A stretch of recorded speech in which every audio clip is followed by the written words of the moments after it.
উচিত না। বেশি মা ভক্ত ছেলেরা বউকে খুশি করতে পারে না। বেশি মা ভক্ত তাহলে মায়ের আসলের নিচে মাথা রেখে ঘুমায় থাকো। বিয়ে করার তোমাদের এখনো বয়স নেই, ঠিক কিনা বলো? ওই তো মনে পারি মুখ ছুয়াইছি বাড়ি, গল্প করে ছেলের মা আমগো ফিলির কেউ দেখে না। মুখের কথা ছাড়া তোমার বাকি আছে কি আর? যা ছিল তো অনেক আগেই করে ফেলছো সারখার। মা ভক্তদের বিয়ে করতে করছো তুমি মানা। তুমি কি জানো বর্তমান যুগে বিয়ে করা লাগে না? তোমার মতো মেয়েগুলো রাস্তাঘাটে চলে, কিছু টাকা মুদ্রা দিলে নিচের দরজা খোলে। হয়তো তুমি ভুলে গেছো তুমিও একটা মেয়ে, কিছুদিন পর তোমাকে কিন্তু করতে হবে বিয়ে। বিয়ে করিয়ে পাবে তুমি মায়ের মতো এক শাশুড়ি, তোমার কাছে সে শাশুড়ি নয় জল্লাদ একটা বুড়ি। স্বামী সংসারে গিয়ে পাবে ননদ দেবর যা, গর্ভে সন্তান আসার পরে তুমিও হবে মা।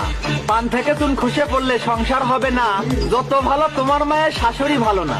ইয়াং কালে বউরা ভালো শাশুড়ি ভালো না, আর বুড়া কালে নিজে ভালো বেটার বউ ভালো না। এমন এক জাত নারী আছে এসব কথা বলে, পরিবার থেকে যেমন শিক্ষা পায় তেমন ভাবেই চলে। 2-4 মাস যেতে না যেতে হন্নি হয়ে যায়, আলাদা হবো বলে বলে স্বামীর মাথা খায়। উঠতে বসতে শাশুড়ির সাথে খারাপ ব্যবহার, স্বামীর মাকে মা বলতে লজ্জা লাগে তার। ছোট থেকে মা কষ্ট করে মানুষ করে ছেলে, তোমার মতো এক মেয়ে সেই মাকে ভুলতে বলে।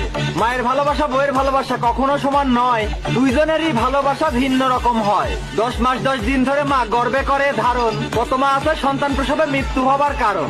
না খেয়ে মা খাওয়ায় ছেলে সন্তান যেন জান, ছেলে বিয়ে দেবার পরেই মায়ের থাকে না মান। স্বামীর কানে ফুসমন্তর শাশুড়ির উপর ঝাড়ি, এমন হবার কারণ কিছু তোমার মতো নারী। মায়ের সাথে ছেলে ঝগড়া করে ছাড়ে নিজের বাড়ি, আদম হওয়া থেকে শুরু হয়েছে নষ্টের মূল নারী।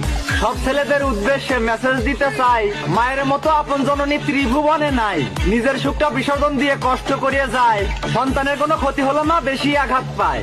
বইয়ের কথায় জননী মাকে কষ্ট দিও না কেউ, আকাশ কাঁদবে কাঁদবে বাতাস 7 সাগরের ঢেউ। মায়ের সাথে খারাপ ব্যবহার করে লিপ্ত হয়েও না পাপে, মায়ের চোখের পানি ঝরলে আল্লাহর আরশ কাঁপে। মায়ের সম্মান সবার উপরে, মাকে করো জয়। বউ হারালে বউ পাবে তুমি, মা হারালে নয়। তোমায় বলি ওহে নারী ভালো হয়ে যাও, নারী হয়ে নারী তুমি মায়ের ক্ষতি চাও। মায়ের সম্মান না দিলে তুমি সুখ পাবে না জীবনে, মা না থাকলে তুমি নারী আসতে না এই ভুবনে।